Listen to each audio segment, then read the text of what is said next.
We need fucking bullies. Shit, that's how Trump became president. That's exactly what happened. We got rid of bullies. A real bully showed up, and nobody knew how to handle him. Yesterday by reporters about who should replace Pope Francis, President Trump said that he would like to be Pope. I think he'll be okay. But if he isn't, I was disappointed in a certain way. Some of the things that were said over the last day or two having to do with... Donald Trump just had a meltdown so intense it could have registered on the Richter scale. And no, this time it wasn't about his hair. During a recent live broadcast, comedians Chris Rock and Seth Meyers unleashed a flurry of jokes that peeled back the curtain on Melania's marriage secrets, leaving viewers stunned and Trump reportedly fuming. The jabs were sharp, the crowd was roaring, and let's just say Trump's legendary spray tan might not survive the comedic fallout. As rumors swirl and clips go viral, people are asking, what exactly did they reveal? Why does Trump suddenly seem allergic to comedy? And, most curiously, did Melania actually blink twice for help? One thing's for sure, this drama is juicier than the Mar-a-Lago buffet. During last night's Oval Office interview, President Trump told ABC News journalist Terry Moran that the sit-down would help his career and said, quote, I picked you because, frankly, I never heard of you, which is also what he told JD. But hey, before we dive any deeper, smash that like button and hit subscribe, because trust me, you don't want to miss this one. So, the nation was just settling into its regularly scheduled chaos when, bam, Trump exploded like a Mentos dropped into Diet Coke. And what sparked this latest eruption? A military crisis? A financial collapse? Nope. It was Chris Rock and Seth Meyers, casually body-slamming his marriage into the spotlight like a tag team in the WWE. Turns out, all it takes to trigger a full-scale Trump meltdown these days is a well-aimed punchline about Melania's 1,000-yard stare, and these two comedians didn't hold back.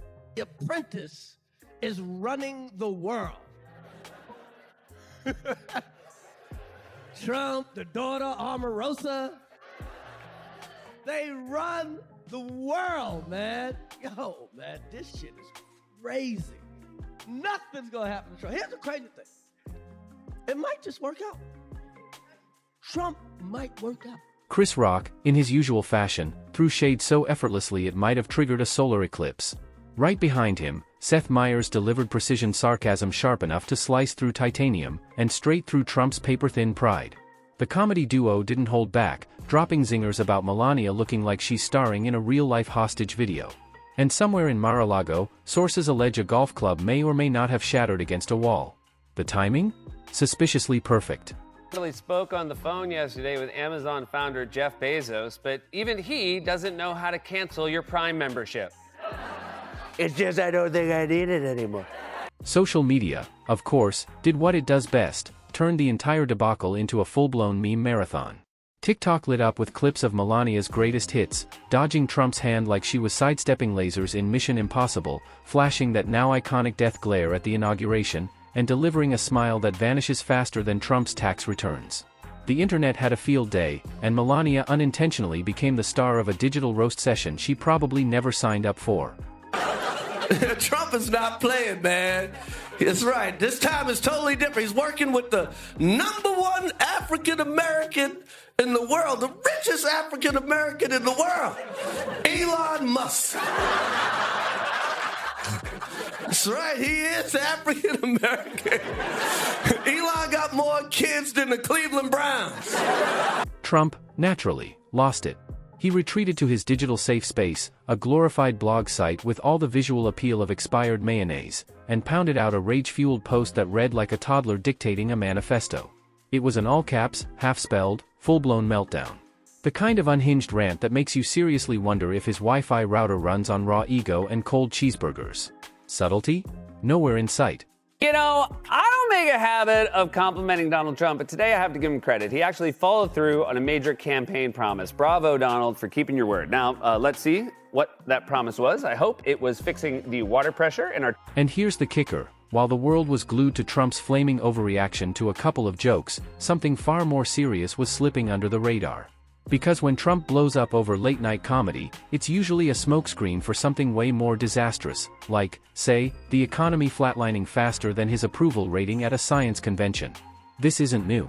Remember when Alec Baldwin's SNL impression sent him into a multi-day Twitter meltdown? That same week, unemployment claims hit a record high. Coincidence? Doubtful. Trump treats comedy like it's a national security threat, and actual national security threats like they're punchlines. While he's obsessing over how many times Seth Meyers has smirked at him, America is quietly sinking into an economic mess. Let's be real, the Trump economy feels like a three-legged race being run by drunk raccoons. He promised the greatest economy ever, but forgot to mention it was only for hedge fund managers and Mar-a-Lago donors. A lot of people say this shit too. If you're the smartest and the brightest, you won't need affirmative action. We'll be able to get rid of affirmative action altogether if you just strive to be the smartest and the brightest. They say that as if the whole country is run by the smartest and the brightest. Now, I was in black schools and white schools, so you can't tell me shit, okay? For the rest of the country, it's been a non-stop carousel of layoffs, wage stagnation, and inflation so brutal it's turned avocados into luxury items.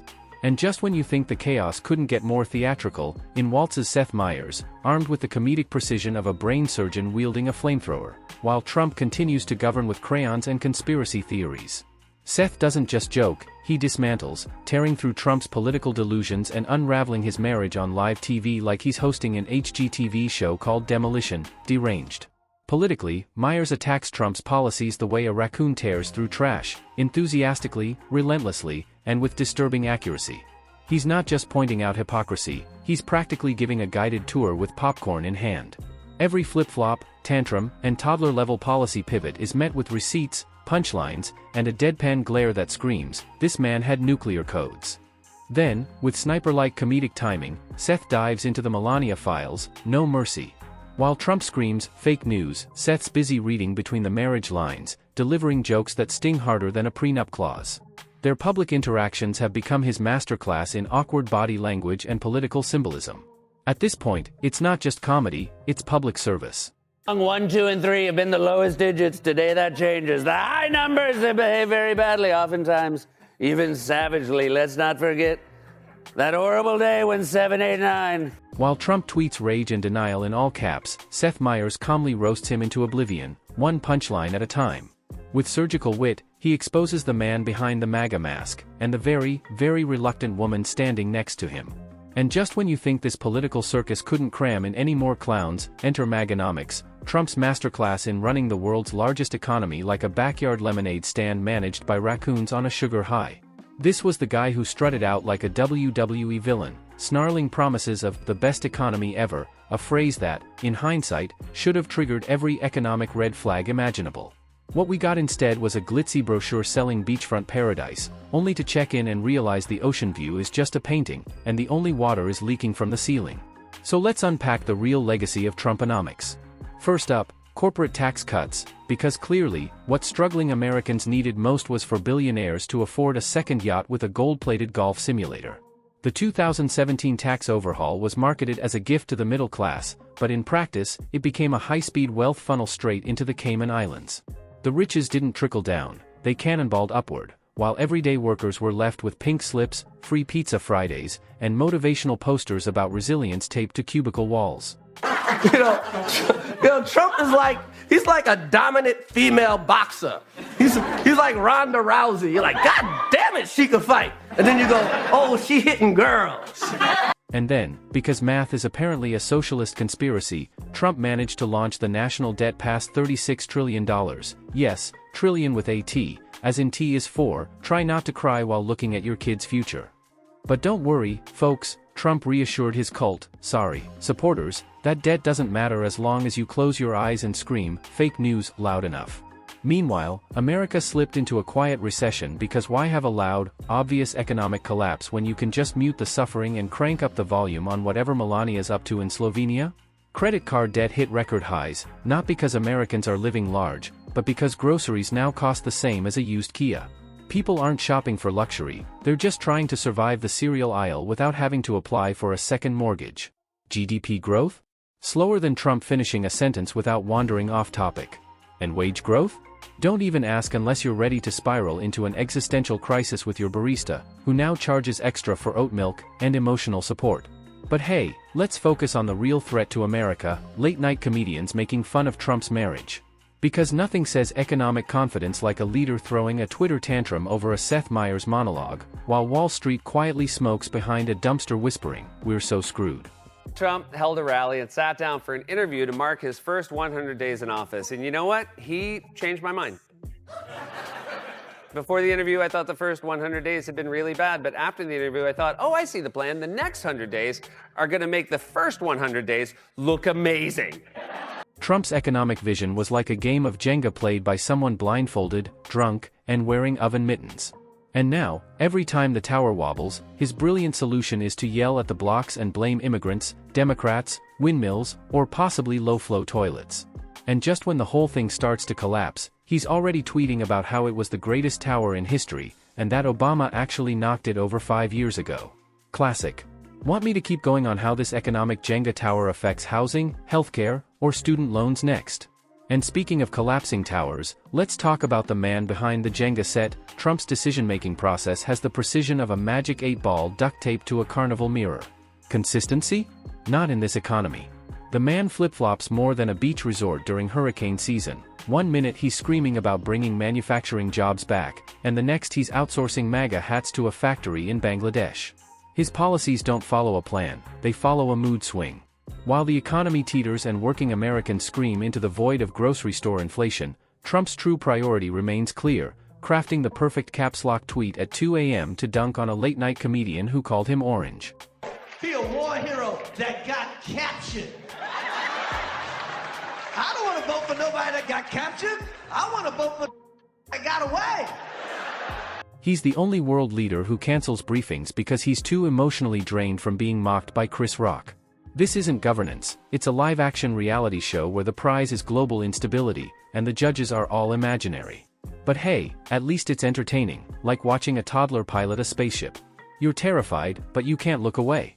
Of course, Trump's response to all of this was the usual economic wizardry: slap a few tariffs on China, print some money, and pretend it's all part of a 4D chess plan. Never mind that the tariffs boomeranged harder than a rubber band boomerang. Small businesses got steamrolled, farmers were crushed, and the trade deficit ballooned like Trump's claims about crowd sizes. Meanwhile, Trump spends more time obsessing over Melania's public expressions, or lack thereof, than attending actual economic briefings. While economists wave red flags like they're directing traffic on a runway, Trump's busy trying to decode whether Melania's smile at the Veterans Day ceremony was genuine or court-ordered. When Donald Trump first took office, I was pumped because I was promised a new golden age of America. The golden age of America begins. And speaking of Melania, where exactly is the First Lady these days?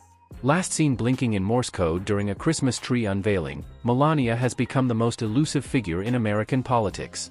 She pops up for about 10 seconds, flashes a smile that screams, "I'd rather be power washing the driveway," and vanishes back into whatever crystal-encrusted panic room she calls home. Insiders whisper that she negotiated a deal worthy of a Marvel villain, stay in the spotlight just long enough to avoid scandal, and she gets a private wing at Mar-a-Lago, 3 new Birkin bags, and a lifetime supply of visibly forced smiles. Sources, totally not Secret Service agents disguised as gardeners, claim she's perfected the art of the slow walk-away during awkward pressers. But hey, let's not lose focus. Trump's cartoonish meltdown over comedy is more than just petty, it's strategic. It's a distraction grenade lobbed right into the heart of national discourse. While we're busy analyzing whether Melania's smirk meant freedom or fury, Trump's back there making moves behind the curtain that would make a Bond villain blush. Case in point, the latest budget proposal. Less money for public health? Sure. More money for, wait for it, military parades and golf course tax breaks? Absolutely. You worried about your husband's safety in the next 29 days? Of course I do. Yes, I do. I think, when they call him, he's a threat to democracy. Let's ask ourselves, who is really a threat to democracy? They are ongoing with the lawfare. Because nothing says fiscal responsibility like jet flyovers and bronze statues of yourself teeing off in the middle of Kansas. The country's drowning in debt, but Trump thinks the solution is a golden escalator in every federal building. And then there's infrastructure. Remember Infrastructure Week? It's become such a running joke that even Garfield memes are mocking it. Roads are crumbling, bridges are collapsing, and meanwhile, Trump's tweeting out blurry photos of Melania gardening like that's going to patch the potholes. Back to the comedy crisis, Trump's team tried damage control, but it went about as well as a spelling bee at a monster truck rally. J.D. Vance, Whoever that is, stumbled through an interview confusing Chris Rock with The Rock and somehow turned it into a monologue about masculinity and patriotism, two things he's not exactly known for. Caroline Leavitt tried to spin it as a coordinated leftist attack, quoting scripture next to a filtered Mar-a-Lago photo like she was curating a Christian travel blog. It's honestly impressive how much effort Trump's team puts into avoiding actual governance. If they spent half as much time crafting policy as they do responding to comedians, the country might actually have a working healthcare system instead of whatever broken vending machine they've got going on now. Everybody's worried. Everybody's worried. I mean, we got Luigi. We got Luigi, you know, and that's good. I really feel sorry for the family. I mean, everybody's fixated on how good looking this guy looks. If he looked like Jonah Hill, no one would care. They'd already given him the chair already. But here's the part that really matters. This isn't just about Trump being thin-skinned or Melania being MIA. It's about what this circus says about leadership, or, more accurately, the lack thereof. When a president treats comedy like a national threat and real crises like an open mic night, it's no wonder the country feels like it's being run by a sentient meme. Meanwhile, world leaders are watching this mess unfold like it's reality TV. Canada's Prime Minister joked in private that at least his wife doesn't look like she's trying to chew through her own seat belt. European officials are reportedly placing bets on how many more comedians Trump will try to sue before he remembers there's a war going on somewhere. And let's not forget the American people. While Trump fumbles through yet another PR disaster, regular folks are dealing with real issues: rising grocery prices, rent spikes, shrinking paychecks, and jobs vanishing faster than Trump at a climate summit. But sure, let's all focus on whether Melania blinked twice or 3 times at the Easter egg roll. If there's one thing Trump has mastered, it's the art of deflection. He's the human embodiment of a magician yelling, "Look over there," while quietly pocketing your wallet. Only, instead of a wallet, it's your healthcare, your retirement, and your ability to afford eggs without taking out a second mortgage. I want to also thank my beautiful wife, Melania, First Lady.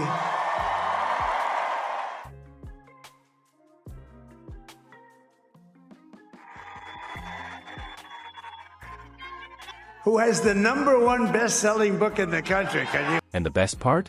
He plays the victim through it all. Every comedian is mean, every late-night joke is a deep-state conspiracy, and every frown from Melania is just the result of bad lighting.